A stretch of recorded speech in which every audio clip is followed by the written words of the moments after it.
Bueno, Radio Mapdi 710.com. Adicionalmente, para los que nos escuchan en sus casas, en sus oficinas, en la computadora, Radio Mapdi 710.com. Y les repito el teléfono, 844 Fred es el que le tenemos puestos los ojos a esta hora, la tormenta. Fred, mis queridos amigos oyentes, se va a meter por la costa oeste de la península. Ya hay, en realidad es una depresión tropical, ¿verdad? Y está avanzando lentamente por los mares del norte de Cuba, donde hay fuertes aguaceros, eso sí les digo. Hasta ahora no tenemos reportes de daños materiales en Cuba por el paso de esta depresión tropical Fred, pero bueno, ya se dirige hacia acá, hacia las costas de la Florida. Los Cayos, por supuesto, van a recibir el impacto de esta depresión tropical, pero les decía que la curva, ¿no?, de este fenómeno atmosférico va a pasar por la costa oeste de la península de la Florida, es decir, Miami-Dade, Broward. Estamos como en un área un poco más privilegiada frente a esta tormenta. Lo que sabemos pues es que a su paso esta semana Fred ha dejado, por lo menos en República Dominicana, dejó a unas 400,000 personas sin luz y muchas inundaciones también en Haití. Pero bueno, sobre Cuba en este momento, fuertes lluvias sobre partes montañosas, poco pobladas de lo que es el oriente y centro de Cuba. Y eso fue durante toda la madrugada, lo que ha sido la mañana de hoy. Se prevé que esa tormenta entonces pues siga avanzando hacia el norte, como les decía, noroeste. Y bueno, va a entrar a la Florida por la costa oeste de la península. Así que si bien tenemos avisos de tormentas y de posibles inundaciones pendientes, mis queridos amigos oyentes, los que nos escuchan por allá, por esa área de Naples, de Marco Island, Los Cayos, por supuesto, mucha atención, porque en definitiva, pues para allá sí va, ¿no? Para allá sí va. Déjenme contarles antes de continuar con lo que es las informaciones de lo que está sucediendo, que hay una distribución, atención, ya los querubines van a volver a la escuela, y hay un centro de distribución de mochilas y comida con motivo del nuevo curso escolar. Y déjenme contarles que las instituciones que van a estar repartiendo esto son el Florida Technical College y los Miami Dolphins, unidos en este esfuerzo para repartir útiles escolares este sábado. Esto va a ser mañana. Así que bien pendientes, mis queridos amigos oyentes, la entrega de mochilas totalmente gratuitas van a estar disponibles para menores en edad escolar hasta que se agoten. Y ustedes lo único que tienen que hacer es manejar al Southland Mall. Eso está en el 20505 South Dixie Highway, mañana sábado, entre 11 de la mañana y 1 de la tarde. Váyanse temprano para que hagan su línea, hagan su cola, para que puedan abastecerse pues de esas mochilas que les van a colocar en el maletero, con todos los temas de seguridad, por supuesto, de lo que es el COVID, ¿verdad? Que más tarde les voy a hacer una actualización de dónde estamos parados allí. Pero bueno, en este momento, queridos amigos oyentes, se está dando inicio a ese diálogo oposición y gobierno en México.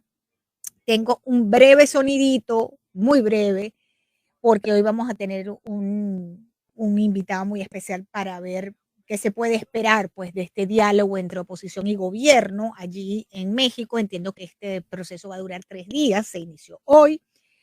Y bueno, les voy a colocar en el aire este sonido, un pequeño informe desde México, donde nos habla el reportero sobre los objetivos de Maduro y la oposición venezolana en esta nueva ronda de diálogo. Entendemos que básicamente lo que se están buscando es condiciones para participar en un proceso de elecciones en noviembre próximo, así como libertad de los presos políticos, ayuda humanitaria para el país, levantar las inhabilitaciones políticas. Pero vamos a escuchar este breve informe antes de entrar en ese tema. Hola, pues en este primer día de 3 que se espera que se desarrollen estas pláticas, los objetivos finales, ya los has mencionado, son garantías de elecciones libres por parte de la oposición y que se levanten las sanciones por parte del gobierno de Maduro. Esas son las expectativas. Pero, ¿qué se espera para el día de hoy? Concretamente, se espera la firma de un memorándum de entendimiento que fije 3 puntos. El primero, las reglas, acordar las reglas del proceso, esta es la metodología de estas negociaciones. El segundo es definir en específico los puntos que se van a abordar, es decir, si se va a hablar únicamente de política o también de otros asuntos como la economía. Y el tercero es definir la agenda de las reuniones futuras, es decir, un cronograma para las pláticas que tendrán lugar después de estos 3 días acá en México. Las negociaciones están por comenzar, será a las 4:30 cuando den inicio y pues ya están definidos los representantes tanto de la oposición como por parte del gobierno de Nicolás Maduro. Invitados, entrevistas, información. Es Lourdes Subieta. Noticias y más por Radio Mambí. Bien, les decía, aquí son las 4:15 en México, entiendo que es una hora menos, lo que quiere decir que esas conversaciones van a empezar en una hora aproximadamente, ¿no? Van a ser además confirmado el lugar de la cita para esa inauguración del proceso de negociación y diálogo de Venezuela, es en el Museo Nacional de Antropología, que está en el Paseo de la Reforma, todos los conocemos, pues, si has estado en México, y bueno, nada, allí en una hora más o menos va a comenzar esto.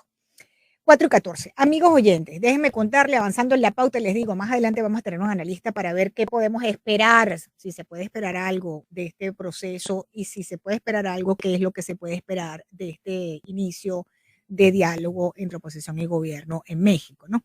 Pero bueno, vamos a hablar un poquito sobre este tema de lo que ha arrojado el censo en el 2020, el censo que llenamos todos, por supuesto. Bueno, la población blanca decrece en los Estados Unidos por primera vez desde 1790.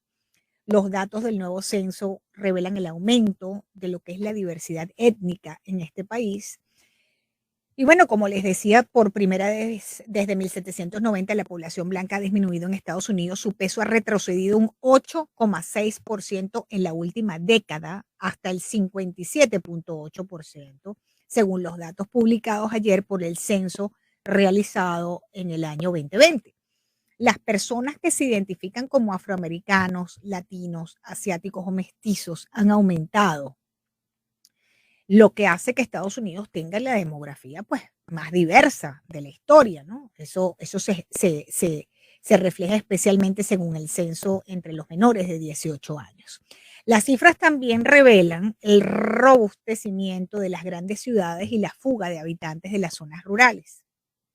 Más de la mitad de los condados han reducido su población respecto al año 2010. Los gobiernos estatales van a utilizar esos datos lógicamente, para dibujar los mapas electorales que van a poder, lógicamente, también impactar por primera vez en los comicios legislativos de medio término, que eso es en noviembre del próximo año. La población de Estados Unidos ha crecido un 7,4% desde el año 2010, que fue el año del último censo, ¿verdad? Recuerden que se hacen los censos cada 10 años. El número de habitantes o de la población de Estados Unidos alcanzó los 331.449.281 según estos primeros datos adelantados ya desde el mes de abril. Es el menor crecimiento de población desde la Gran Depresión de 1930 y el segundo más bajo en la historia de Estados Unidos. Prácticamente, amigos oyentes, todo el crecimiento de la población norteamericana se da en las comunidades no blancas. Los hispanos representan el 18,7%. Somos 62 millones de personas de origen hispano en los Estados Unidos. Eso es un aumento de 16,3% de hispanos desde el censo del 2010. Las estimaciones indican que representan la mitad del crecimiento del país en la última década. La comunidad, por su parte afroamericana, creció un 5,6% en el mismo periodo.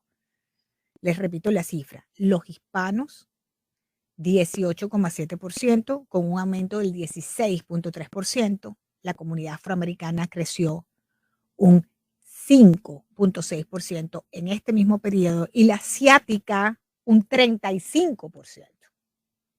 Mientras la población blanca envejece, los grupos de diferentes etnias cobran peso con la incorporación de más jóvenes. El 36% de los adultos en este país no son blancos, en comparación con el 25% de hace una década. Y el 47% de los menores de 18 años tampoco son blancos, frente al 35% en el año 2010. Las etiquetas de minorías y mayoría racial van a ser cada vez más difusas en este contexto actual y hacia donde apunta, ¿no?, lo que va a ser la población de los Estados Unidos. Por eso la Oficina del Censo decidió eliminar esos términos en esta ocasión, porque muchas personas pueden no identificarse con ciertos grupos de población, aunque las pautas federales los clasifiquen en esas categorías. En la encuesta de este año se utilizó un nuevo conjunto de métricas para determinar la diversidad. Las cifras, amigos oyentes, fíjense que es interesante quiénes somos los que estamos en Estados Unidos. Las cifras muestran que la inmigración continúa hacia el sur y el suroeste, y las pérdidas de población en Mississippi, en la región de la cordillera de los Apalaches, desde Pensilvania hasta el norte de Mississippi, pasando por Virginia Occidental y Kentucky. En los censos anteriores quedaba de manifiesto que el incremento poblacional estaba impulsado por la inmigración, pero ahora eso es solo uno de los factores. Durante la última década, la llegada de extranjeros se desaceleró, mientras que la tasa de natalidad de mujeres hispanas y asiáticas aumentó, pero las blancas no están teniendo hijos. Aumentan las mujeres hispanas teniendo hijos, las asiáticas, pero las blancas no están teniendo hijos. Los nuevos datos revelan que condados, ciudades y vecindarios ganaron o perdieron población. Las 5 ciudades más grandes del país son Nueva York, Los Ángeles, Chicago, Houston y Phoenix, Arizona. Pero las cifras también auguran un mayor peso político de los Estados Unidos del sur del país. Feudos conservadores como Texas, Carolina del Norte o Florida aumentarán sus escaños en el Congreso en las próximas elecciones después de los resultados de este censo. Hay un incremento notable de su población en estos últimos 10 años. Recuerdan que cuando en un estado aumenta su número de representantes, en otros disminuye. Y entre los que van a perder un escaño por el tema poblacional están precisamente Nueva York y California, que como sabemos, ambos estados son profundamente demócratas. Tengo un reportaje preparado para ustedes sobre esa disminución de la población blanca, que es básicamente donde la prensa ha puesto el acento, pero no solamente por el aumento de la inmigración, como les explicaba, sino porque las mujeres blancas tienen 1 o 2 hijos, frente a los asiáticos o los hispanos, que tenemos 4, 5 y 6 hijos. Vamos a escuchar. Por primera vez desde 1790, el porcentaje de población blanca en Estados Unidos se reduce. Los datos del censo que se acaban de publicar muestran que los ciudadanos que se definen como blancos han disminuido en un 8,6% entre 2010 y 2020. Este censo también muestra que la población estadounidense nunca había sido tan multirracial, diversa y multicultural. Michael Snyder, de la agencia Associated Press, subraya que la población blanca sigue siendo el grupo racial y étnico más numeroso del país, aunque su porcentaje respecto a la población total está disminuyendo. Una de las principales razones es la inmigración, dice, que ha tenido un papel importante en la última década, pero probablemente aún más importante es el hecho de que la tasa de natalidad de las mujeres blancas ha disminuido. En una población de 331,4 millones, 235 millones se definen como blancos. Los latinos o hispanos son el segundo grupo, con 62,1 millones. Después vienen los que se definen como de otra raza, sin especificar ninguna. Y en cuarto lugar, los afroamericanos. Los estados con población más diversa son Hawái y California. Es decir, también hay más hispanos que afros en los Estados Unidos, ¿no? Estar claro con ese detalle. Cayó a cuarto lugar la población afroamericana. Bueno, amigos oyentes, tengo un reportaje que compartir con ustedes que tiene que ver con la crisis migratoria. Aquí en este país se está agudizando día por día. Unos 49.000 migrantes llegaron a Panamá en lo que va del año 2021 para atravesar la selva del Darién, que eso es como jugarse la vida literalmente. Y a diario llegan hasta 700 personas a los puestos de recepción del lado panameño. ¿Para qué? Para venir a los Estados Unidos, ¿no? Toda esta gente no se quieren quedar allí, lo que quieren es venir a Estados Unidos. Hoy el secretario de Seguridad Nacional de Estados Unidos, Alejandro Mayorkas, que por cierto va a estar la próxima semana por aquí, por el sur de la Florida, admitió que la crisis migratoria en la frontera con México es insostenible y dijo, y vamos a perder, según un audio que circula hoy en los medios de prensa. La grabación filtrada la atribuyen a una reunión en privado con agentes de la patrulla fronteriza en Texas, a donde viajó ayer Mayorkas a propósito de esta situación que para algunos es como una bola de nieve casi indetenible, ¿no? A ver, levantaron lo que eran las políticas de Trump, que si eran inhumanas, abusadoras, criminales, racistas, etcétera, etcétera, etcétera. Está bien, pero no tuvieron un plan para detener esta situación. Al contrario, alimentaron esta situación. Y ahora, pues sencillamente les ha explotado en la cara, lamentablemente, a la administración esta situación migratoria en la frontera con México, que como dijo, es insostenible.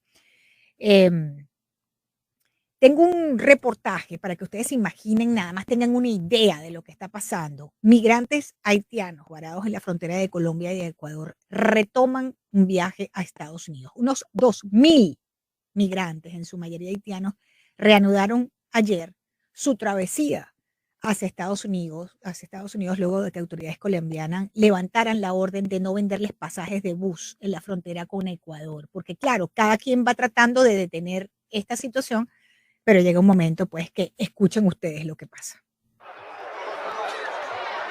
Una multitud de migrantes se agolpó el jueves en la terminal de Pasto, en el sur de Colombia. Querían comprar pasajes hacia el noroeste del país, donde cruzan la selva del Darién para entrar a Panamá por pasos clandestinos. Que más o menos tenemos unas 1.000 personas, se va a dar prioridad a las mujeres que están con los niños, mujeres embarazadas, para que puedan viajar lo más pronto posible. Las autoridades colombianas no permitían la venta de pasajes para no congestionar el pequeño puerto de Necoclí, en el noroeste, donde ya hay migrantes en tránsito hacia Centroamérica, pero levantaron la prohibición luego de que cientos de haitianos bloquearan la estación de buses de Pasto. Déjenlo pasar. Nosotros lo que queremos ir, nosotros no queremos estar aquí. Nosotros lo que estamos de paso. ¿Entiendes? Estamos haciendo la cosa legal. Aquí hay mujeres con niños. Y entonces ellos estaban durmiendo en la calle con la lluvia. A finales de julio, unos 10.000 migrantes se quedaron varados en Necoclí tras desbordar la capacidad de la naviera que los tenía que llevar hasta la selva del Darién, en la frontera con Panamá. Y la autoridad local declaró una calamidad pública debido a la escasez de agua potable. Colombia experimenta un fuerte incremento en el flujo de viajeros que buscan llegar por tierra a Estados Unidos. Según Migración Colombia, el aumento obedece a un represamiento producido por los confinamientos y cierres fronterizos de la pandemia. Bueno, y mientras tenemos ese conflicto en la frontera sur, que es verdaderamente dramático, lo vamos a elaborar bien para la próxima semana. Mis queridos amigos oyentes, tenemos otro problemón encima, que es el avance de los terroristas talibanes en Afganistán. Este país va a una guerra civil. Ya tienen prácticamente tomado las ciudades más importantes, las capitales provinciales más importantes, ya gobiernan en más de la mitad de Afganistán el grupo talibán. Y bueno, en apenas una semana ellos han logrado dar un giro radical a estas últimas 2 décadas que ha vivido Afganistán con presencia militar estadounidense.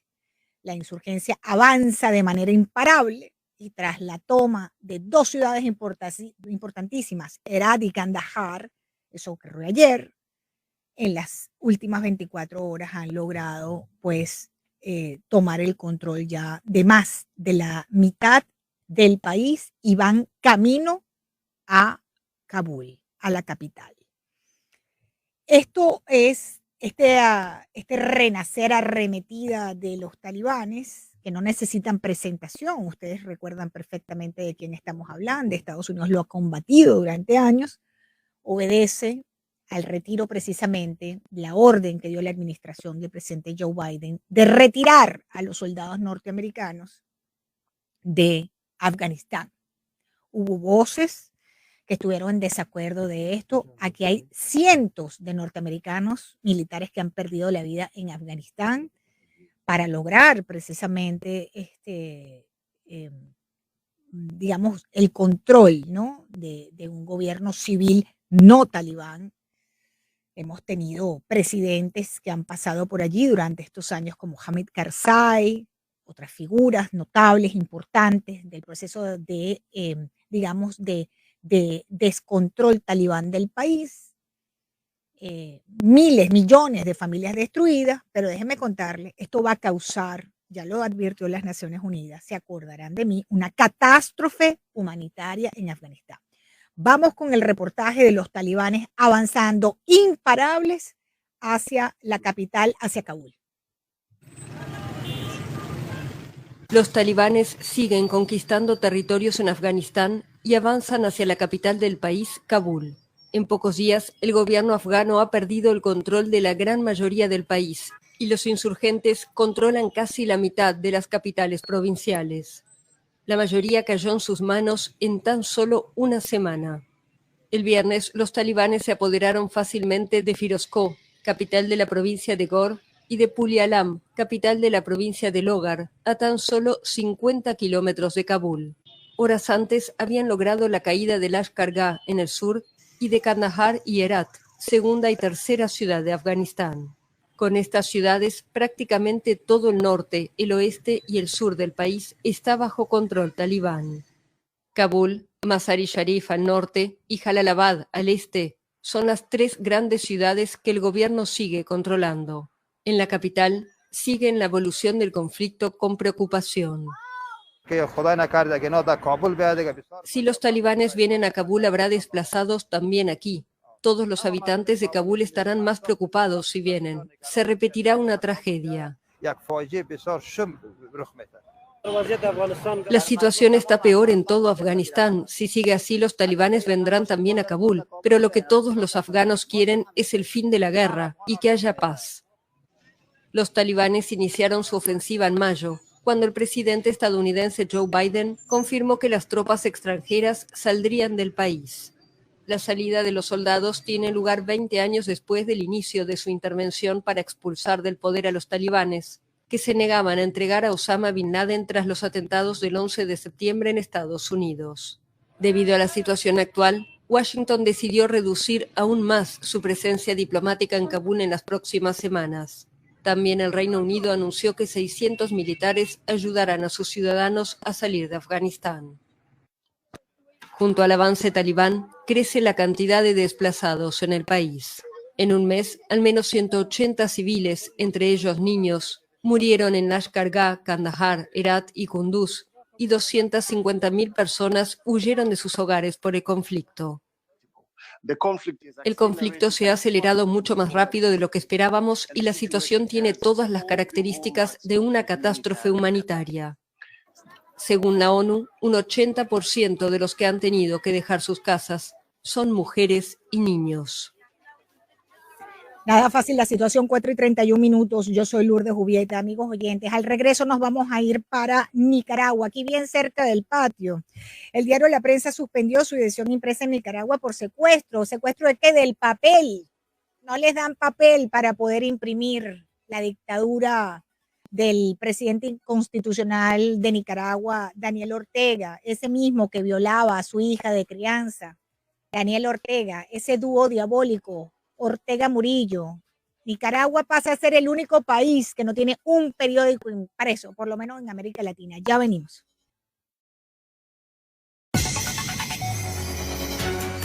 Dinámica, entretenida, objetiva. Es Lourdes Subieta. Noticias y más por Radio Mambí.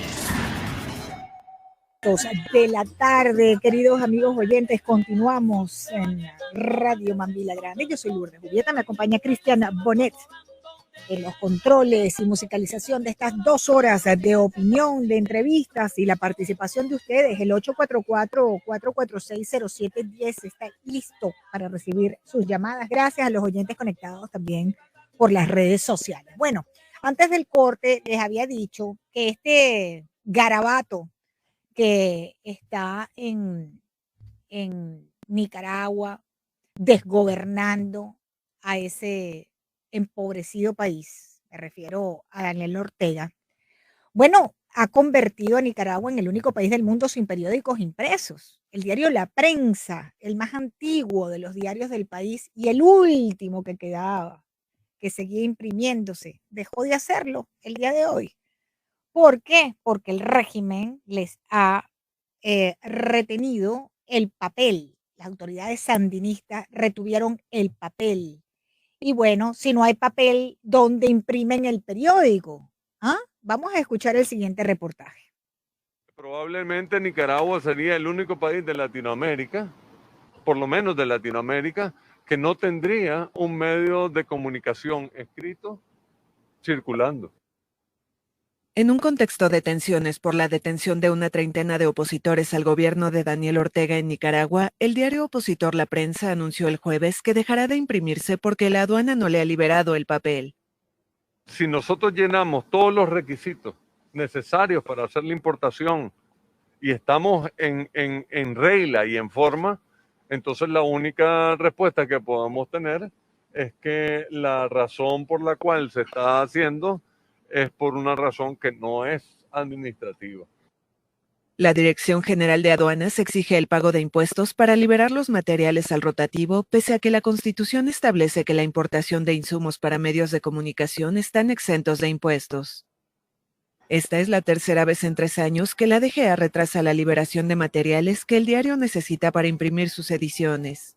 La edición impresa saldrá de circulación a partir del viernes. Es muy importante que lo entendamos. Esto no es un cierre.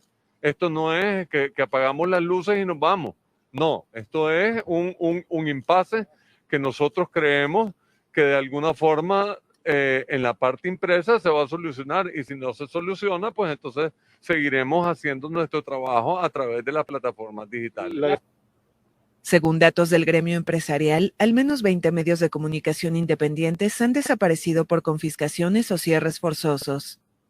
Ortega, en el poder desde 2007, buscará la reelección para un 4º mandato consecutivo en los comicios presidenciales del 7 de noviembre. Muy bien, 4:43. Y déjenme contarles algo, queridos amigos oyentes. Por supuesto, ya en definitiva el régimen de Daniel Ortega busca la excusa para precisamente no darle el papel a el diario La Prensa, y básicamente porque dicen que tienen unas acusaciones de lavado de dinero, ¿no? Una acusación de lavado de dinero. Policía inicia investigación contra La Prensa por supuesto lavado de dinero y defraudación aduanera. Tengo lista a la periodista Lucida Vaca ahora desde Managua, Nicaragua, 4:44. Qué bueno tenerte en el programa. Buenas tardes, el Lourdes desde Miami. Muy buenas tardes, mucho gusto, gracias por la invitación. Lucidalia, aquí estamos viendo lo que ha sucedido con el papel para el diario La Prensa. Bueno, Daniel Ortega convirtió a Nicaragua en el único país del mundo sin periódicos impresos, increíble. Efectivamente, a partir de hoy, ninguno de los 2 diarios que imprime Editorial La Prensa salieron por falta de papel, y esta mañana pues la policía allanó las instalaciones del diario y ha abierto una investigación en contra de la empresa. Dice que los delitos que se persiguen son defraudación aduanera, lavado de dinero, bienes y activos, y pues no se sabe de momento qué va a pasar, porque efectivamente pues ya están incluso a través de medios oficialistas alegando que sí encontraron papel dentro de la empresa, pero no aclaran que gran cantidad de papel que están mostrando en videos y fotografías es papel de imprenta. Editorial La Prensa, además de imprimir periódicos, tiene una imprenta comercial. Ahí se imprimen libros, se imprimen cualquier cantidad de revistas, cualquier cantidad de documentos y efectivamente el papel que están mostrando es fácil de reconocer que es papel blanco, papel cuadrado, que se usa en la imprenta. En cambio, en la rotativa están mostrando que se encontraron 13 rollos de papel. Yo no estoy clara si es papel de imprenta también o si alguna de esas de esa bobina es papel periódico, pero aunque si fuera 13 bobinas, creo que darán para que 1 o 2 ediciones. Eso es correcto. Entonces, el hecho de querer decir que sí hay papel, no, ¿a dónde está? Pues además hay que dejar claro, la empresa no está pidiendo un favor, no está solicitando que le regalen nada, simplemente está exigiendo que aduana le entregue un papel que él compró y que por el cual ya pagó los impuestos y ya canceló todos los aranceles que manda la ley. Entonces lo que se está haciendo es exigiendo que se entregue un papel que es propiedad de Editorial La Prensa. Claro, es un secuestro, es un secuestro de unos bienes que no les corresponden, que no son de ellos. Efectivamente, una materia prima que no solo es papel, distinta, son planchas, son algunos repuestos, por los cuales la empresa ya pagó a sus suplidores y ya pagó ya los desembarcos, ya pagó los impuestos, ya es simplemente un problema de que la Dirección General de Servicios Aduaneros no aprueba el desaduanaje. Ese es un asunto también, y además otra cosa es que ya que esta es la segunda vez que esto pasa, la empresa no puede seguir arriesgándose a hacer estas compras porque es dinero perdido. Recordemos que en la ocasión anterior gran parte del papel que estuvo retenido se llenó de polilla. Eso se dañó, eso son pérdidas. Y pues de momento lo único que se ha dicho es el comunicado que emitió la policía comunicando que está abriendo una investigación, no da razones, no dice por qué, simplemente que se habla de una defraudación aduanera, pero pues no entiendo yo cómo se puede acusar de defraudación aduanera a una empresa que está reclamando un producto que importó y por el cual se supone que pagó todos sus impuestos. Habrá que esperar que pasen las próximas horas a ver si se dice que la policía entró y apagó los servidores. De momento el sitio web está activo, pero pues no sé si hay conexión a través y si los periodistas, no hay una actualización de lo que ocurrió. Eso significa que el servidor no ha podido ser recuperado, seguramente sigue en manos de la policía y pues habrá que esperar las próximas horas a ver si efectivamente se puede seguir informando desde el sitio web o qué va a pasar, porque de momento si no se ha actualizado nada, quiere decir que la policía está todavía a cargo de los servidores y los mantiene apagados. El diario La Prensa, amigos oyentes, es el más antiguo diario de Nicaragua. El marzo pasado cumplió 95 años y carga una tradición de enfrentamiento contra las dictaduras que han gobernado Nicaragua y que le ha llevado a sufrir censura, cierres, cárcel a los directivos, a los periodistas, el asesinato de su director, bombardearon el edificio, asedio policial, turbas de fanáticos y últimamente, bueno, este bloqueo de las materias primas que nos está contando nuestra invitada desde Managua no es la primera vez, les repito, entre el 2018 y el 2019, este mismo diario sufrió un bloqueo de 500 días, más de un año, casi 2, de sus insumos, cerca de 100 toneladas de papel y tinta que empezaron lógicamente a descomponerse por el paso del tiempo en la bodega.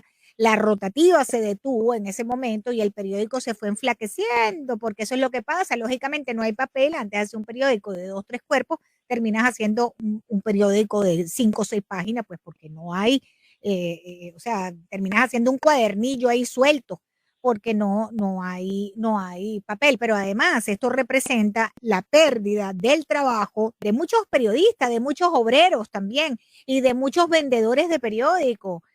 Lucidalia, esto afecta a toda una cadena, ¿no? de comercial que es el trabajo que genera precisamente este tipo de negocios o este tipo de oficio. Así es, efectivamente, pues, y como ayer mismo en su explicación lo expresaban los directivos, pues, es mucha gente la que se ve afectada porque dentro de la rotativa hay un personal grande. La persona que está a cargo ahorita de la administración dijo que de momento no habrán despidos, pero si hay otra gente que queda desempleada.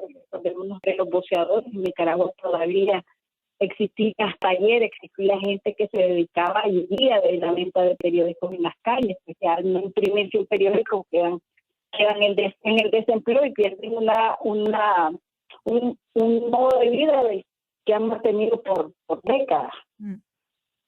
Bueno, yo estoy viendo que el portal está arriba del diario La Prensa, pero mientras nosotros estamos conversando, queridos amigos oyentes, esta persecución del régimen de Nicaragua no se detiene y, como nos dice nuestra invitada, tras dejarlo sin papel, ahora el régimen Ortega Murillo allana al diario La Prensa, luego de obligarlo a interrumpir su salida en formato físico. Ahora las fuerzas de seguridad ingresaron a las oficinas del periódico e incomunicaron a los periodistas. Eso es lo que está pasando en este momento a las 4:52, 2:52 en Managua. Esta situación ha sido denunciada desde el diario La Prensa. Allí estamos viendo unos videos de la situación de cuando la entrada, ¿no? El allanamiento del medio. Sí, sí. Entraron varias patrullas. Los allanaron. Abandonaron exactamente. En las instalaciones no hay mucho personal de periodismo. La mayoría de la gente que estaba en las oficinas es el personal administrativo. Por el asunto de la pandemia, la redacción prácticamente estaba funcionando a remoto, cada periodista desde su casa. Creo que había 2 o 3 ahí por el cierre de una revista dominical. Hoy es viernes y eso se cierra los viernes. Pero la gran mayoría de los periodistas no trabaja desde ahí, desde el inicio de la pandemia. Pero sí el personal administrativo que estuvo pues durante el allanamiento.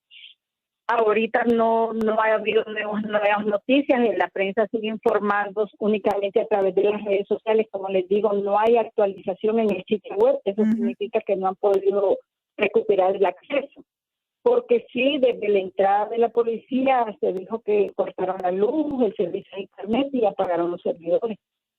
Entonces, todavía eso no se recupera y hay que esperar, pues, si más tarde va a lograrse o esperar la información de que se dijo, que si la policía tiene alguna indicación sobre esto, pues sobre el sitio web, aunque el comunicado de la policía pues no menciona absolutamente nada. Lucidalia, gracias. Hay que esperar en las próximas horas. Muy bien, el desarrollo de esta información, queridos amigos oyentes, 4:53. Nosotros muy pendientes de todo lo que pasa en Nicaragua. Tenemos una gran comunidad nicaragüense aquí en el sur de la Florida. La periodista Lucidalia Vaca a esta hora desde Managua, 4:53. Gracias. Buenas tardes, mucho gusto. Igualmente. Dinámica, entretenida, objetiva. Es Lourdes Subieta. Noticias y más por Radio Mambí. Bueno, voy a hacer una breve pausa, pero antes de irme a la pausa, que vamos a estar hablando desde Caracas con un analista político, quiero contarles qué está pasando entre el gobierno y la oposición venezolana en México. Comienza este diálogo que va a durar 3 días. Tengo un reportaje listo para ustedes antes de irme al corte para escuchar a un analista que me va a acompañar. Vamos a escuchar. Comienza este viernes en México el diálogo entre el gobierno de Nicolás Maduro y la oposición venezolana, en medio de la mayor crisis económica, social, política y sanitaria de la historia del país. Una iniciativa de Juan Guaidó que insiste en la unidad del bloque opositor, reunido en la Plataforma Unitaria de Venezuela. Se ha especulado mucho y puedo decir hoy que hay unidad en Venezuela respaldando la posibilidad de una... Otro conocido líder opositor, Enrique Capriles, confía en esta oportunidad de encontrar una salida. Muy importante que en México se discutan temas económicos y sociales que permitan aliviar la crisis que vive la inmensa mayoría del pueblo venezolano. Creo que nosotros que somos oposición tenemos que recuperar fuerza, tenemos que recuperar ser opción de poder.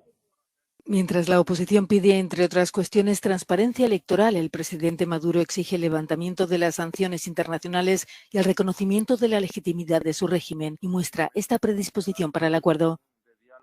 Vamos a dialogar con la oposición pitiyanqui, pro-yanqui, con los esclavos del gobierno de Estados Unidos. Vamos a dialogar. Hay que dialogar hasta con el diablo. Claro que vamos a dialogar con el diablo.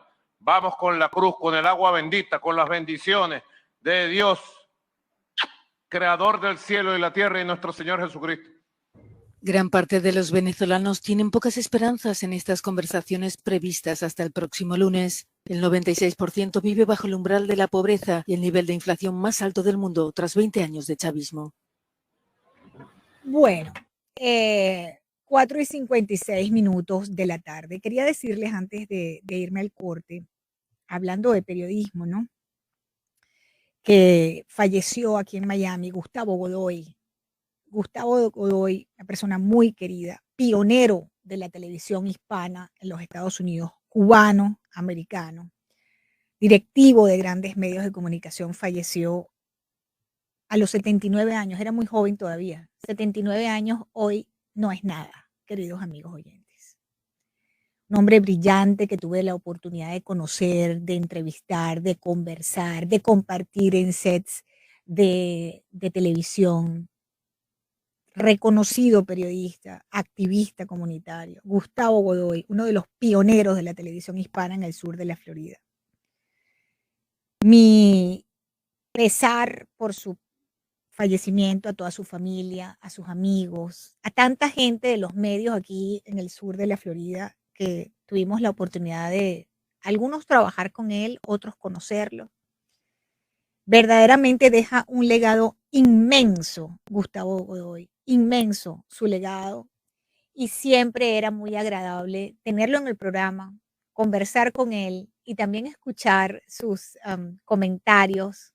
Era un hombre muy inteligente, muy mordaz, tenía un humor muy elegante, muy fino. Él era un hombre muy elegante y muy fino. Y bueno, estamos lógicamente todos los que lo conocimos y lo apreciamos muy tristes con la pérdida de Gustavo Godoy. Voy a una pausa y ya regreso. Gracias por estar acompañándonos, mis queridos amigos oyentes. Iniciamos entonces esta segunda hora de programa. Sean todos bienvenidos los que se suman a esta hora del programa. Qué bueno que están con nosotros cuando ya son las 5:03 de la tarde, tarde de viernes.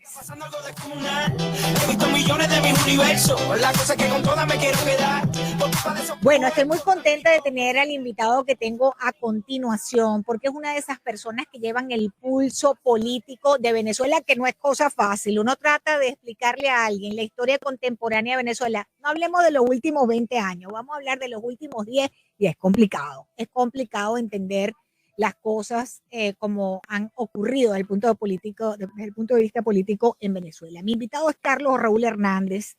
Él es politólogo, analista político. Me atiende hasta ahora desde Caracas, Venezuela, una de las ciudades más bellas del mundo. Bienvenido, doctor. Buenas tardes. Qué bueno tenerlo en el programa. Muy buenas tardes y encantado para mí oír. Igualmente, doctor. Tenemos esperanza, doctor, tenemos esperanza con este diálogo de que se puede avanzar un poco, no sé, de recuperar espacios, de que la gente pueda tener acceso a cierta calidad de vida. Tenemos esperanzas con este diálogo que se inicia en media hora. Están empezando las conversaciones en México entre oposición y gobierno. Bueno, yo creo que eso no es propiamente un diálogo. Yo creo que es más bien un acto teatral. Es un sketch, porque por ejemplo al gobierno no le interesa para nada una negociación en este momento con el G4, porque dentro de unos meses son las elecciones de gobernadores y alcaldes, y para cualquiera que esté en la política lo importante es negociar con alguien cuyas cosas tú conoces, y las perspectivas son que una oposición totalmente atomizada, el resultado para la oposición del 21 sea un debilitamiento aún mayor del que tiene en este momento, y entonces el gobierno preferirá negociar con esa debilidad demostrada y no con este espacio más o menos multiforme o indescifrable que es hoy día. Entonces yo creo que por ese lado el gobierno no le interesa negociar y plantea como una manera de que esa negociación se anule de entrada, que solo negocia a partir del levantamiento de las sanciones, cosa que es absolutamente imposible. Y por otro lado, el G4, que su tesis es tratar de destruir a lo que se llama la oposición colaboracionista, o sea, la oposición parlamentaria, que es la que tiene gobernadores en este momento. Bueno, creo que prefiere que estas elecciones de gobernadores sean un fracaso para la oposición, para seguir ellos ejerciendo la representación institucional de la oposición a nivel mundial, a nivel internacional.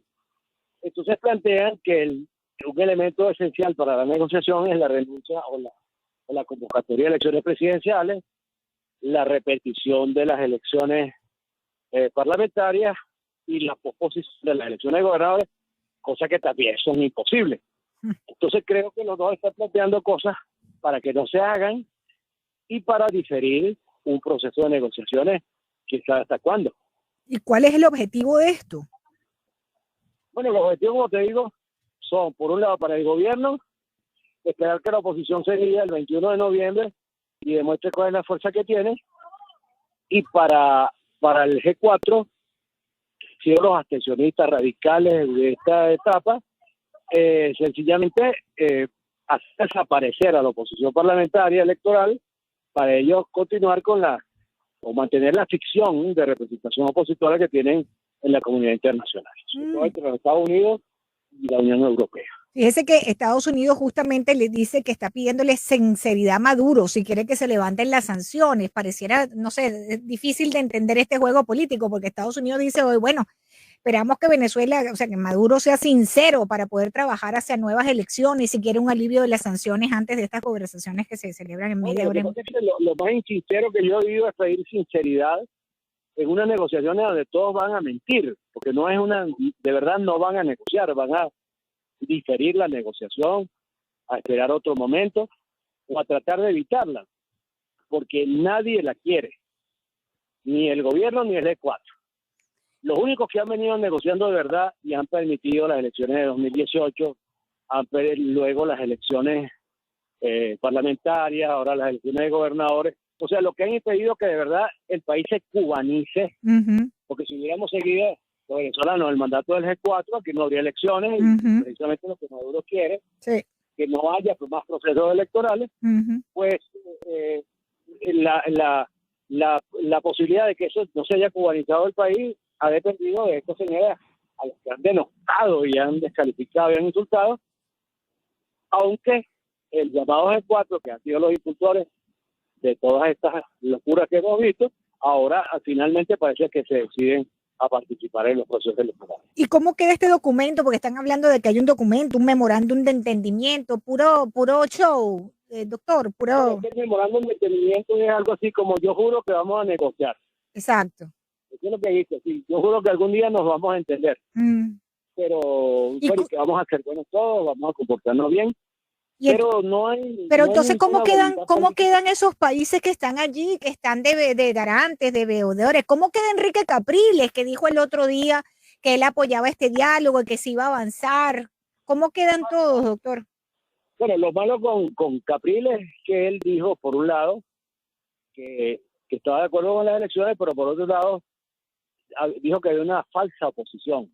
Entonces eso invalidó mucho de lo bueno que esperábamos de su discurso, porque al establecer nuevamente una división entre malos y buenos, que es lo que ha habido hasta ahora, entre una oposición entreguista y una oposición radical, pues sencillamente le hace el juego a lo que ha habido hasta ahora.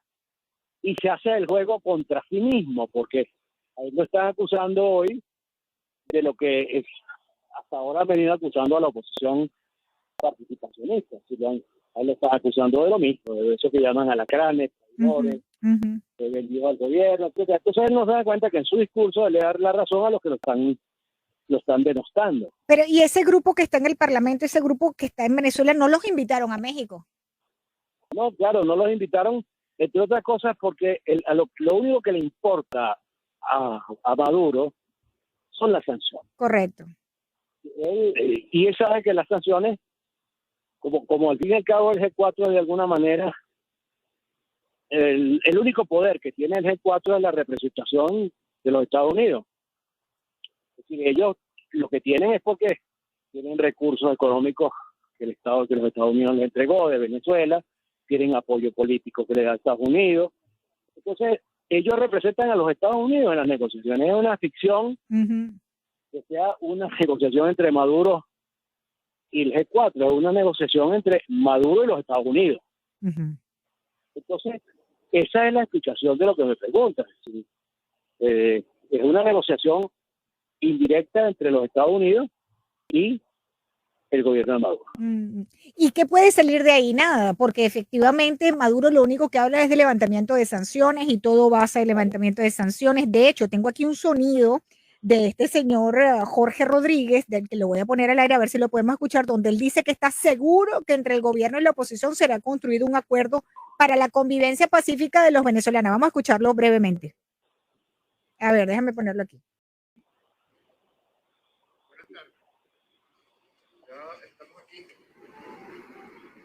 En la bella y solidaria capital de los Estados Unidos mexicanos. Estamos aquí, en la tierra de Benito Juárez, en la tierra de Emiliano Zapata, en la tierra de Pancho Villa, en la tierra de Frida Kahlo, en la tierra de Diego Rivera, de Juan Rulfo, en la tierra de hombres solidarios con las causas de paz del mundo entero. Por tanto, es muy auspicioso que con la facilitación del Reino de Noruega se inaugure hoy aquí en la Ciudad de México los diálogos de paz entre el gobierno bolivariano de Venezuela, que preside Nicolás Maduro Moros, y los sectores de la oposición venezolana. Estamos aquí ya con nuestra credencial, a través de la cual nuestro presidente Maduro me acredita como jefe de delegación con plenos poderes, y también a la delegación que se encargará de las conversaciones, de las discusiones, de las negociaciones con los sectores de las oposiciones de Venezuela. Agradecemos siempre la solidaridad del gobierno del presidente López Obrador, la solidaridad del pueblo de México, y estamos seguros que bajo los auspicios de la paz construiremos un acuerdo para las venezolanas, para los venezolanos, para la convivencia pacífica, para el afianzamiento de nuestros valores democráticos y para mirar, como debemos mirar todos, al futuro. Bueno, ahí escuchábamos pues a Jorge Rodríguez, que es el presidente de la Asamblea Nacional de Venezuela. Doctor, ¿cómo ve usted esa declaración? Bueno, me parece que es una declaración pertinente en el sentido de que el mundo, bueno, no digamos el mundo, porque es una petulancia creer que el mundo está pendiente de Venezuela, pero el mundo que se ocupa de Venezuela está esperando una respuesta positiva a la eventualidad de un diálogo de pacificación. Por cierto, una pacificación que ya está en marcha, porque ya la convocatoria de procesos electorales, como usted decía, ha impedido que Venezuela se cubanice de una manera radical. ¿Y qué es lo que hubiera querido el gobierno de Venezuela? Que la gente no participara más en elecciones y llegara a una situación en la que ya las instituciones pluralistas desaparecen. Ahora, muy bien, es decir, el planteamiento es... Convivencia. Él habla de convivencia, de una convivencia, pero quizá hay esperanza, o sea, que hay sectores que hablan de que de este diálogo o de esta... ya que ya hubo un diálogo y que aquí es la materialización de ese diálogo, y que aquí viene que van a liberar unos presos políticos, se van a terminar inhabilitaciones políticas para que puedan participar algunos que están en el exterior o inhabilitados políticamente, claro, para participar. Eso es lo que viene haciendo el gobierno por la gestión de la oposición parlamentaria. Ya ha soltado más de 200 presos políticos en estos meses. Y el gobierno sigue porque el gobierno necesita, para su plan de negociar las sanciones, demostrar cosas como esas, ¿no? Claro, y necesita normalizar el país. Ahora, que haya un acuerdo no va a haber en primera instancia, porque las posiciones son esencialistas. Por un lado, el gobierno quiere que le quiten las sanciones de una vez, y por el otro, la oposición radical o el G4 quiere convocatoria de elecciones presidenciales cuanto antes. Y yo quiero decir, mira, no veo ninguna posibilidad de elecciones presidenciales antes del 2024. Correcto. Eso Ni revocatorio, ¿verdad? Ni revocatorio. Ni revocatorio, ni ninguna de esas tonterías con las que están agitando la opinión pública para después frustrarla. Ni repetición de las elecciones parlamentarias, ni nada de eso. Aquí tiene que haber una negociación racional en la que se hagan planteamientos posibles y el gobierno acepte un paulatino proceso de levantamiento de la tasa. Es decir, cuando uno va a negociar tiene que irlo a hacer con criterios realistas. Claro, pero ¿a cambio de qué? Con criterios realistas lo que hace es impedir que la negociación cristalice. ¿Y a cambio de qué levanta Estados Unidos paulatinamente esas sanciones? ¿A cambio de qué?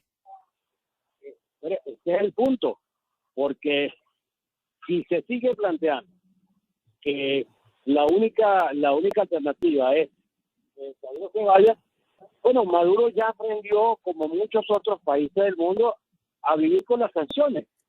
Claro. Bueno, con decir lo de Cuba tiene Irán, doctor, Irán tiene desde el 79 con sanciones, Corea de los años 50, es decir, 25 países que en la segunda parte del siglo XX tuvieron sanciones, ahí están.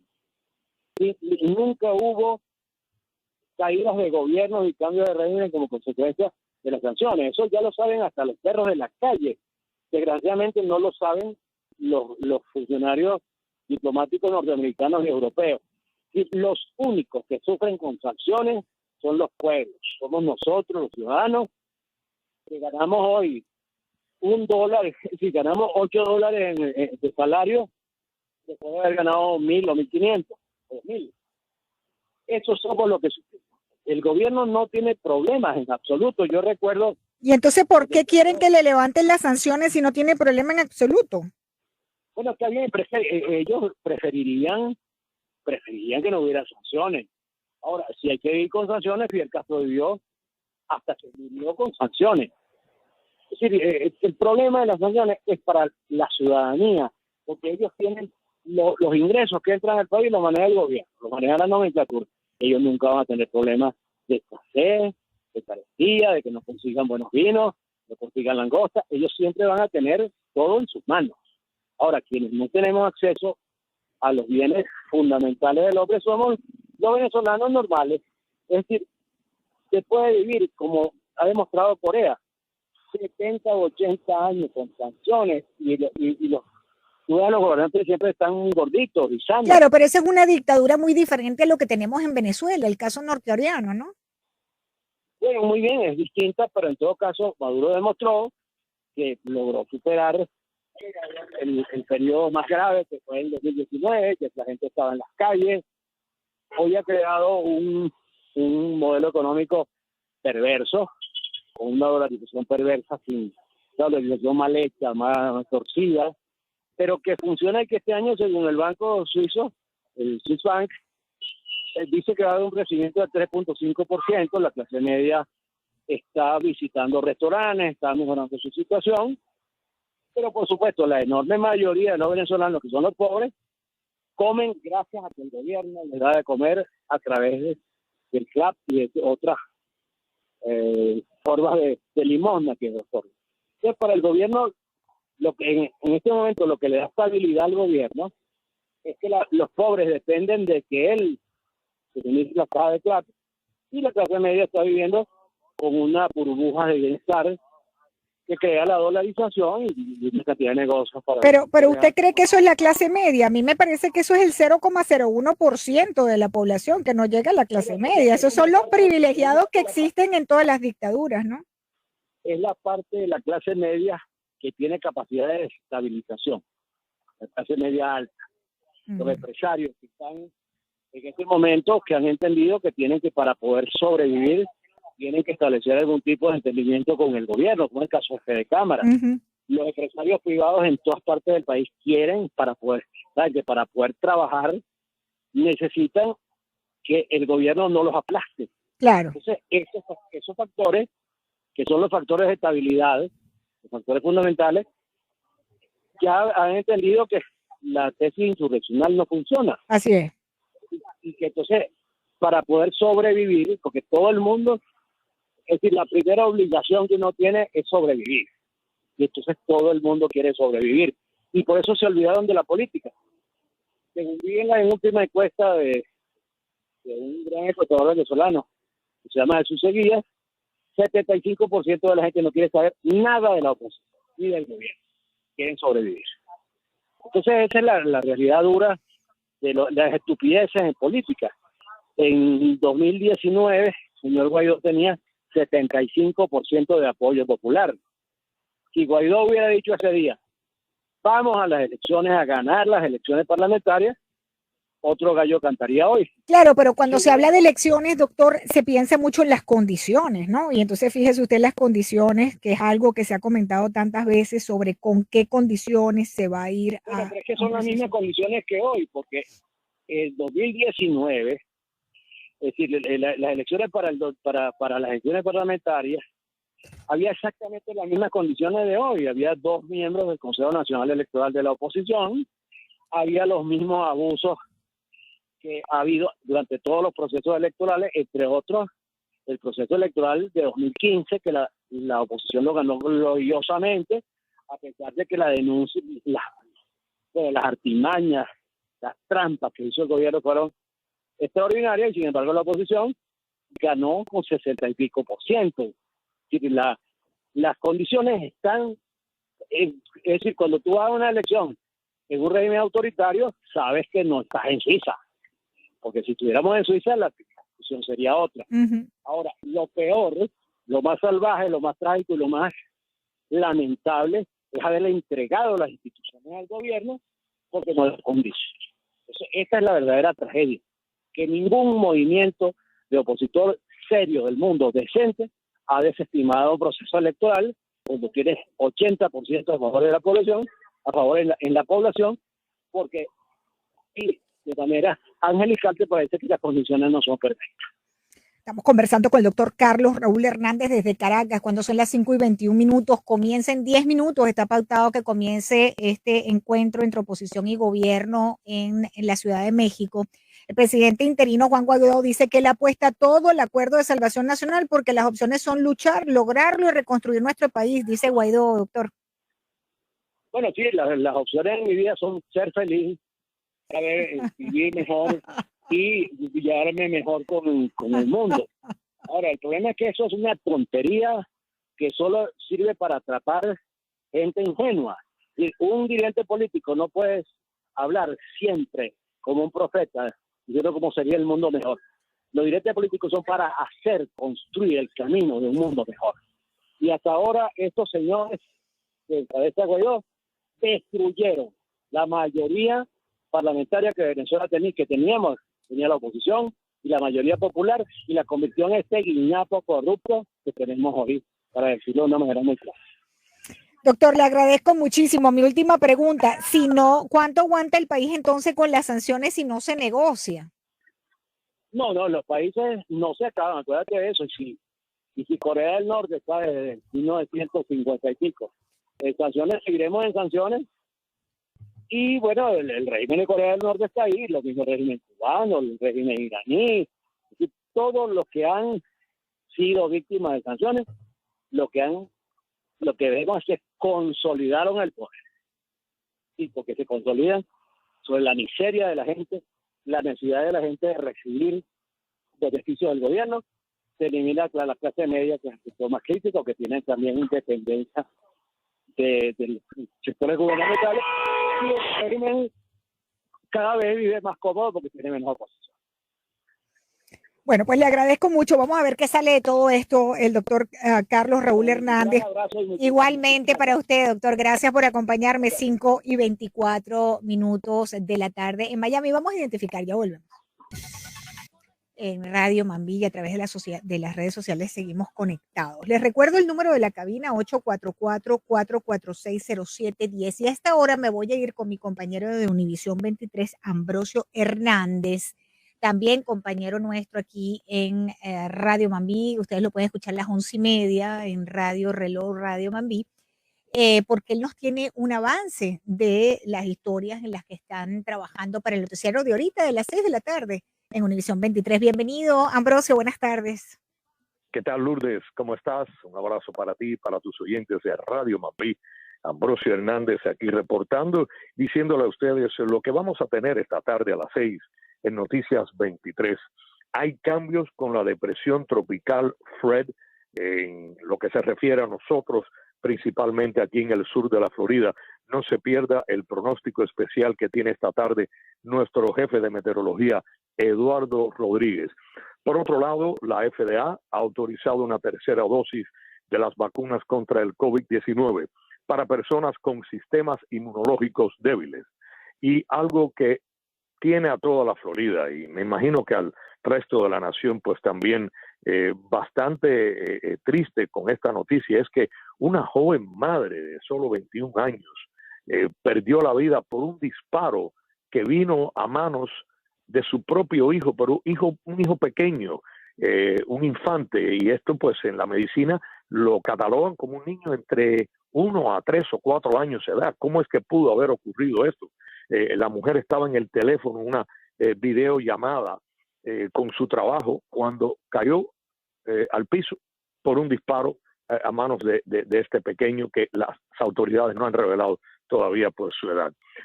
Tenemos en Cayo Hueso en vivo a nuestro colega Javier Díaz, que nos va a mostrar cómo se están preparando en los Cayos para la depresión tropical Fred. También en Cayo Hueso, cómo está la situación. Por otro lado, Jenny Padura nos va a hablar de si aquí hay pues inundaciones, cómo se está preparando el sur de la Florida para eso, y el regreso a clases la próxima semana para Broward, la semana del 23, número mágico, para el condado Miami-Dade, y todo en medio de una pandemia que está empeorando y una polémica sobre el uso o no de las mascarillas obligatorias en las escuelas. Así que los esperamos a las 6 en Noticias 23 con todo nuestro equipo y las últimas informaciones. Y yo los espero el domingo a las 11 de la mañana en Al Punto, Florida. Regreso contigo, Lourdes, y un abrazo para ti y tus oyentes. Gracias, Ambrosio. 5:31 de la tarde. Amigos oyentes, como nos contaba Ambrosio, la FDA aprobó una tercera dosis de la vacuna contra el COVID-19, pero para ciertas personas. Eso no es para todo el mundo, no es que todos tenemos que ir a correr ahorita a ponernos la tercera dosis de Pfizer o de Moderna, no. Lo que ha hecho la FDA es autorizar el día de ayer la administración de esa tercera dosis de las vacunas contra el COVID de Pfizer y de Moderna a las personas con sistemas inmunológicos débiles. Se trata, según este ente regulador, de un grupo pequeño de gente formado por receptores de trasplantes de órganos o aquellos a quienes se les diagnostica condiciones que se consideran que tienen un nivel equivalente de inmunodepresión. De esta manera, pues, es una manera, pues, evidentemente, de protegerse, ¿no? De protegerse más frente a esta variante del Delta, según los datos oficiales del Centro para el Control y Prevención de Enfermedades. Un 59,2% de los estadounidenses ya ha recibido al menos una dosis de alguna de las vacunas y un 50,2% la pauta completa. En Palm Beach, ya hay 440 alumnos a cuarentena tras el inicio de clases. El superintendente escolar interino del condado Palm Beach, durante una entrevista, dijo que cientos de estudiantes han sido puestos en cuarentena por posible exposición al COVID-19. Terminamos el segundo día de clases con 440 estudiantes en cuarentena a raíz de 51 casos positivos del COVID-19 entre alumnos y empleados. De esos 51 casos, 37 son estudiantes y 14 son empleados. Los primeros 2 días de clases en Palm Beach, un total de 6,394 estudiantes optaron por no usar mascarillas en los colegios. Para el superintendente, el gobernador, tendría que cambiar ese discurso, ¿no? Según el superintendente escolar en Palm Beach. Recordemos que el gobernador ha dicho que los padres son los que van a decidir si los niños deben ir o no con la máscara de regreso a la escuela. Hay condados, como el condado de Broward, que ha determinado que sí se tienen que poner la máscara obligatoriamente. Aquí en Miami-Dade todavía no lo sabemos. 5:35. Polémica, sagaz, inconfundible. Es Lourdes Subieta. Noticias y más, mucho más, por Radio Mambí. bueno, tengo las líneas abiertas para ustedes. Estados Unidos, estaba pensando ahora lo que decía mi invitado anteriormente de las sanciones. No, bueno, Estados Unidos sancionó a 2 altos funcionarios de Cuba y a la unidad militar conocida como Boinas Rojas. El Departamento del Tesoro explicó que la medida se tomó por el papel de las tropas de prevención en la represión de las recientes manifestaciones en el país que se saldaron con cientos de detenidos. Hoy viernes, pues de esta manera, la administración de Joe Biden impone estas nuevas sanciones a altos funcionarios cubanos y a una unidad militar de ese país. Son 2 funcionarios del Ministerio del Interior de Cuba y esas tropas de prevención. Básicamente, amigos oyentes, las medidas anunciadas apuntan a un sujeto de nombre Romarico Vidal Sotomayor García y Pedro Orlando Martínez Fernández del Ministerio del Interior cubano, así como a la unidad de Boinas Rojas de las Fuerzas Armadas Revolucionarias. Al añadirlos a la lista negra de sanciones del Tesoro, se congelan las propiedades que tengan Estados Unidos y se prohíben las transacciones estadounidenses con ellas. No sé qué propiedades puedan tener Romarico y Pedro Orlando aquí, ni qué propiedades o qué transacciones hagan con las Boinas Rojas de las Fuerzas Armadas Revolucionarias. 844-446-0710. No, verdaderamente no entiendo estas sanciones, qué tan efectivo es esto, ¿no? En el caso de esta dictadura, yo no estoy segura que estos 2 sujetos quieran venir a Miami o a Orlando a ver a Mickey, o comprarse una propiedad aquí, o venir a Miami. Yo no los veo, o a Miami, o a Nueva York, o a California, o a cualquier lado. O sea, estas sanciones, no estoy muy segura que están entendiendo el mensaje bien en Washington, ¿no? No estoy muy segura de que lo estén entendiendo bien. Sinceramente, no veo que, me parece que este no es el camino, o si es el camino, es parte del camino, pero no exactamente el camino. Bueno, voy con su llamada para que ustedes sean los que opinen sobre esto, ¿no? Lógicamente ustedes saben muchísimo más que nosotros. Vamos con una primera llamada. Buenas tardes, ¿con quién hablo? Buenas tardes, Lourdes. ¿Cómo está usted, caballero? ¿Cuál es su nombre, señor? Ernesto. Ernesto. Esos tipos de sanciones se hacen de una manera decorativa, para no hacer nada y decir que hicieron, ¿entiendes? Yo creo, porque sí, yo no los veo. Ajá, dígame, señor. Yo quería tocar el tema de un tema que se está hablando mucho, que está dando mucho que hablar ahorita, el tema de paparazzi cubano que está en ¿Cómo no? Panamá. Ajá. Yo quería tocar esto. En Perú. Ya está en Perú. Bueno, yo tenía entendido que él se fue para Perú a pedir asilo. Bueno, eso yo sí escuché que estaba pidiendo la ironía más grande de este paparazzi, que estaba pidiendo en un país que recientemente entra un comunista, cato chavista. Así mismo. No, fíjate que la ironía de este paparazzi viene a Panamá, que es donde Panamá es uno de los países donde está comido de la seguridad del Estado. No se va a Colombia, no se va a otro lugar donde están todavía presidentes de derecha o Brasil, no. Él va a Panamá. En Panamá se instala. En Cuba él tenía un procedimiento muy extraño que yo tampoco confío en lo que él estaba haciendo en Cuba anteriormente y el acceso que él tenía, que no tenía ningún paparazzi. Entonces, ahora pide asilo en Perú, fíjate. No. Fíjese usted.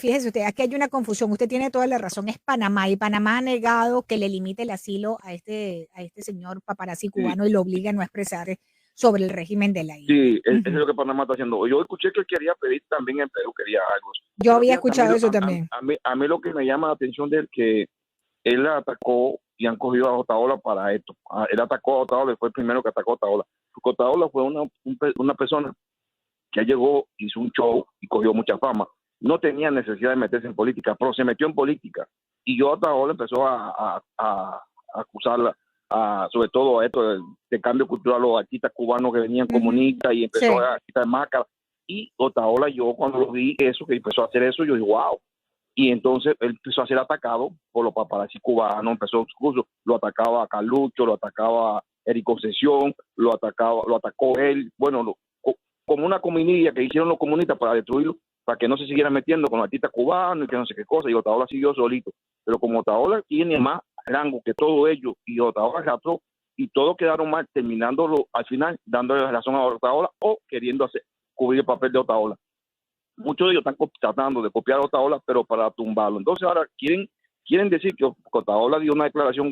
A mí lo que me gustó de Otaola, que la declaración que dio este muchacho y lo desenmascaró, porque él es comunista, A mí lo que me gusta de Otaola, a la diferencia de este muchacho, que Otaola te pone video y te pone ejemplo. Este muchacho se ponía a hablar, ahora con el problema de lo de Cuba, ponía a hacer exageración, que lo único que ayudaba era el gobierno de Cuba. Y ustedes miren, el gobierno de Cuba puso unos videos de este muchacho, de la exageración que estaban haciendo, de la mentira que estaban haciendo el imperio yanqui.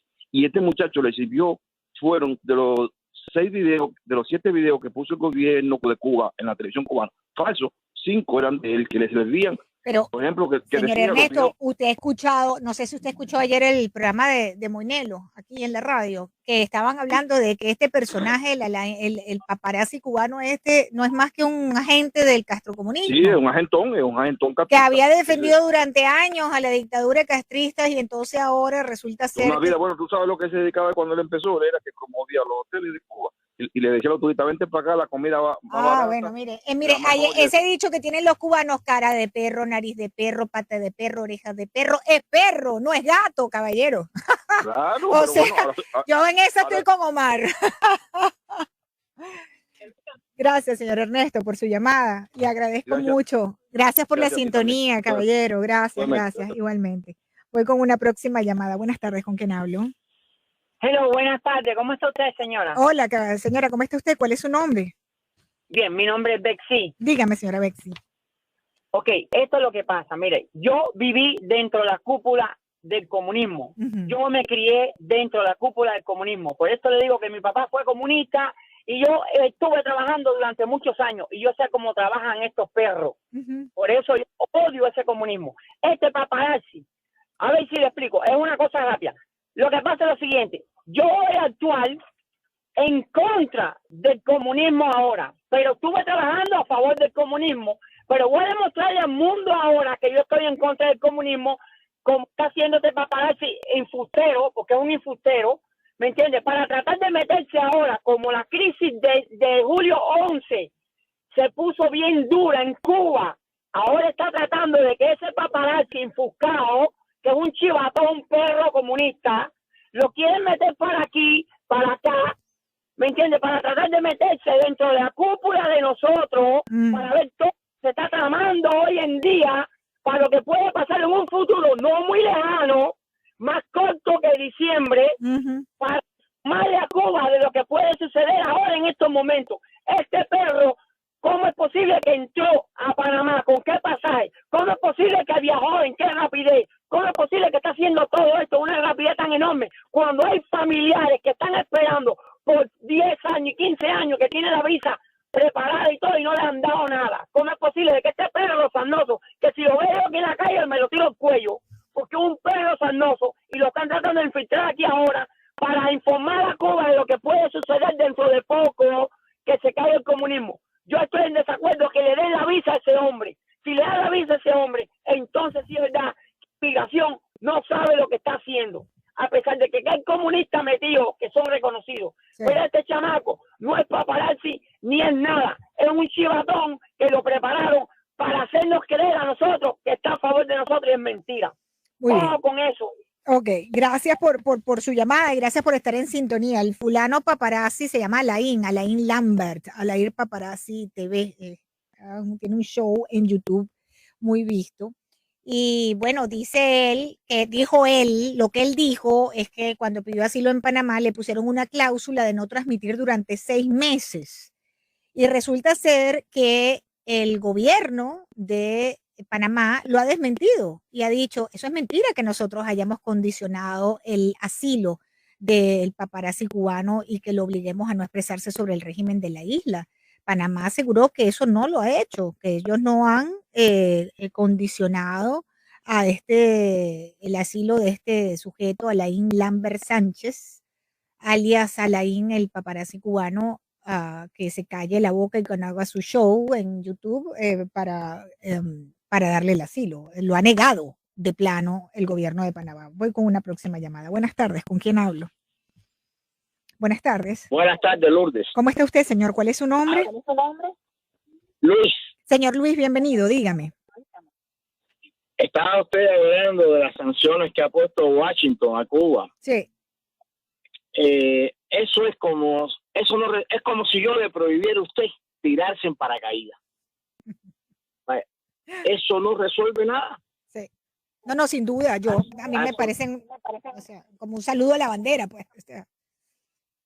Eso es, y Washington sí sabe, y si sabe, tiene malas intenciones, y si no sabe, hace un mal trabajo. Porque no puede ser, ellos saben que eso no le resuelve la libertad y el hambre que está pasando el pueblo de Cuba. La falta de libertad y el hambre que ellos tienen no la resuelve, que ellos sanciones y más sanciones y contrasanciones. A todos ellos eso no les resuelve nada, absolutamente. ¿En qué puede ayudar eso al pueblo de Cuba?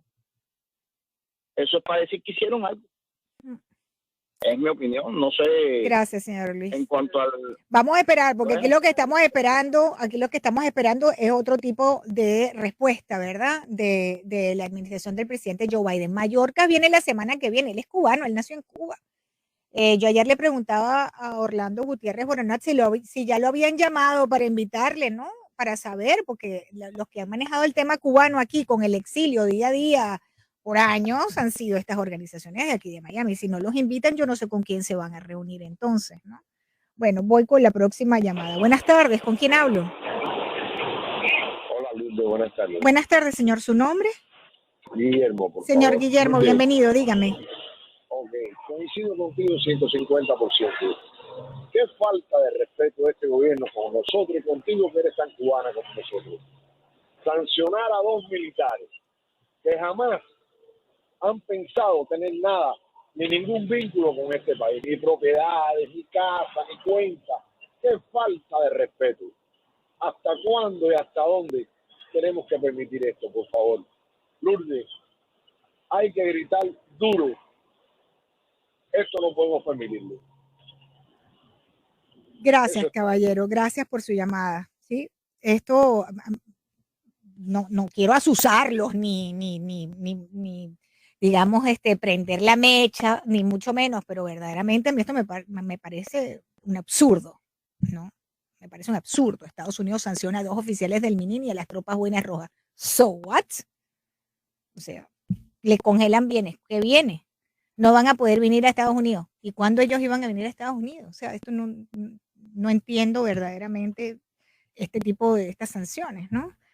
Bueno, voy con una próxima llamada, amigos oyentes. Esta media hora es para ustedes, 844-446-0710, para que ustedes expongan aquí en los micrófonos de Mambí, que son los suyos, lo que ustedes quieran decir, mis queridos amigos oyentes, porque lo más importante para nosotros en la radio, en esta emisora, es la audiencia. Voy con una próxima llamada. Buenas tardes, ¿con quién hablo? Sí, buenas tardes, con Tony. Bienvenido, señor Tony, dígame. Mira, yo no voy a jugar al señor Alain Paparazzi, pero sí me cuestiono algo. Este señor sale desde Cuba, que lo han votado junto con su familia, pero salió por el aeropuerto vía Panamá. Si llegas a Panamá, tienes que llegar con un estatus máximo. Si eres una persona famosa, tienes un canal de YouTube y llegaste y lo implantaste, y en su propio canal él divulga que alguien lo amenazó desde Cuba y que él tiene contacto con las autoridades de Panamá y que ya lo puso en conocimiento. Él mostró fotos con autoridades de Panamá. Entonces, ahora es que sale a relucir un supuesto asilo que no se le otorga. Él debió haber solicitado el asilo cuando llegó. Eso pienso yo que así funcionan los trámites migratorios. Sí. Entonces, ¿cómo es posible que ahora, pero además, Panamá te está diciendo que es falso, lo está desmintiendo. Panamá lo desmintió. Pero bueno, vamos a creer en él, Yo te doy el asilo, pero por favor no me pongas caliente esto. Yo soy el dueño de la casa. Y tú quieres preservar tu vida y la de tu familia. Yo creo que sobre esa base, tú primero preservas tu vida, la de tu familia, y después tú discutes si está bien hablar o no hablar por el término de 6 meses. Además, yo creo que tú estás negando eso porque tú lo que quieres es venir para Estados Unidos. Ok, perfecto, ese es el sueño de todo cubano, no tengo nada en contra de eso. Pero esa película está mal contada, ese guión no... Le falta una parte. No juega con el casting, ahí faltan personajes. Le falta una parte, sí. Gracias. Gracias a usted, señor Guillermo, por estar en sintonía de la radio 844-446-0710. Estoy viendo unas imágenes en el marco de lo que estamos conversando, ¿no? De la visita de Díaz-Canel, alias Sin, ustedes saben el resto de la palabra. Se presentó allí en el barrio San Isidro de La Habana, pero con Otero y Osorbo presos, ¿no? Se presentaron allí junto a una cantidad de escolta, la prensa estatal, se aparecieron en el barrio de San Isidro, Miguel Díaz-Canel y su primer ministro Manuel Marrero Cruz, en esa misma zona empobrecida de La Habana, cuyos habitantes impidieron precisamente el arresto arbitrario del rapero Michael Osorbo aquel 4 de abril. Bueno, ahí se apareció Díaz-Canel y de allí salió aquella frase, ¿no? Las camisas, que ustedes ya saben lo que dice, Díaz-Canel sin, saben el resto de la palabra, no la puedo decir al aire, aunque me provoca, pero no la puedo decir. Bueno, y él va muy guapo y apoyado, ¿no? Con sus escoltas, con la prensa genuflexa, una escolta tremenda, estoy viendo las imágenes, nadie me lo está contando. Y bueno, y con estas dos muchachos de ese barrio, Otero y Osorbo, en prisión. Muy valientes, como siempre, el cártel de La Habana, los miembros del cártel de La Habana. Voy con la próxima llamada. Buenas tardes, ¿con quién hablo? Hello, buenas tardes, Lourdes. Buenas tardes, señor. ¿Cuál es su nombre? Sí, mi nombre es Ricardo. Bienvenido, dígame. Muy buen programa, su programa. Gracias, caballero. Gracias para ustedes. Tengo algo en desacuerdo con usted. ¿Cómo no? Con algunas personas que han llamado. Claro. ¿Está bien? Claro. Creo que no es el momento de estar dividiendo, ni estar criticando lo que está haciendo cada cual por su lado. Que todo lo que se haga, cada cual que aporte un granito por cada lado, va a ayudar en contra de aquel sistema y de aquella dictadura. No importa quién sea quién, no importa, hay que reconocerle al muchacho todas las cosas buenas que está haciendo. ¿Me entiendes? Porque aquí han venido muchas personas infiltradas, las han dejado entrar a este país, han hecho, han deshecho, se han ido, y este mismo país después les ha dado la libertad para que se vayan de regreso para atrás. ¿Me entiendes? Sí, claro, usted tiene razón. El muchacho está haciendo, el que quiera dudar, que dude de lo que está haciendo él. La señora que dijo que se le iba a tirar al cuello, yo creo que está haciendo tremendo trabajo. La crítica a Otaola, si te pones a ver desde un punto de vista, el muchacho, si empezó después de Otaola, antes de Otaola, no tengo noción de eso. Sí sé que está haciendo tremendo trabajo, conexión con mucha gente de Cuba, transmitiendo todo lo que está transmitiendo, que está pasando en Cuba, lo que le pasan a él, los videos que le están pasando a él. Hay que seguirlo antes de hablar, ¿me entiendes? Y no se debe estar. Acuérdate que el sistema comunista y la dictadura trabajan de esa forma, dividiendo. Ellos echan a fajar con aquel y aquel con el otro y a deshacen el juego dominó y se acabó. Sí, claro. Ya, lo que pasa. Problema, ¿me entiendes? Gracias, señor Ricardo. Gracias. Lo que hay que unirse. Claro, yo estoy de acuerdo en la unidad, claro que sí. Lo que pasa es que en el caso de este joven, Alain el paparazzi, hay una sombra de que podría ser un infiltrado del régimen y en estos momentos eso es así como exponencialmente peligroso, ¿no? Que es lo que planteaba aquí en el programa la señora que llamó anteriormente, ante la duda de que este sujeto pueda ser un infiltrado. De hecho, Omar Moinelo se lo preguntó, ya yo le voy a decir a Omar, que viene ahora en 3 minutos al programa a hacer su show, que lo entrevistó Omar, y Omar le preguntó, ¿tú eres miembro de la inteligencia cubana? Y él no dijo que no, ni dijo que sí, lógicamente, ¿no? Bueno, ¿tengo tiempo para una llamada más o me voy? Una llamada más con ustedes, amigos oyentes, porque se me acaba el tiempo. Buenas tardes. Buenas tardes, señora Lourdes. Su nombre, señor, buenas tardes. Enrique. Bienvenido, señor Enrique, dígame. Mire, como queda tan poco tiempo, nada más le voy a decir una cosa. Dígame. Sí. ¿Aló? 5:53 minutos, se me acabó el tiempo. 5:53 minutos. Lamentablemente, lamento mucho, de verdad. Caramba, me perdí lo que iba a decir. Bueno, amigos, quedan con Omar Moinelo. Omar Moinelo ya viene a hacer su show. Cristian Bonet me acompañó la tarde de hoy. Hoy es viernes 13 de agosto. Les deseo un feliz fin de semana. Cuídense mucho, seguimos conectados por las redes sociales. Acuérdense de seguirme en mi canal en YouTube. Este programa se sube a YouTube. En escasos minutos lo van a poder escuchar allí. Síganme, manita para arriba para poder estar comunicados en YouTube. Buscan Lourdes Jubieta con B alta, ahí me van a encontrar. Un gran saludo a los oyentes en las redes sociales y nos vemos el próximo.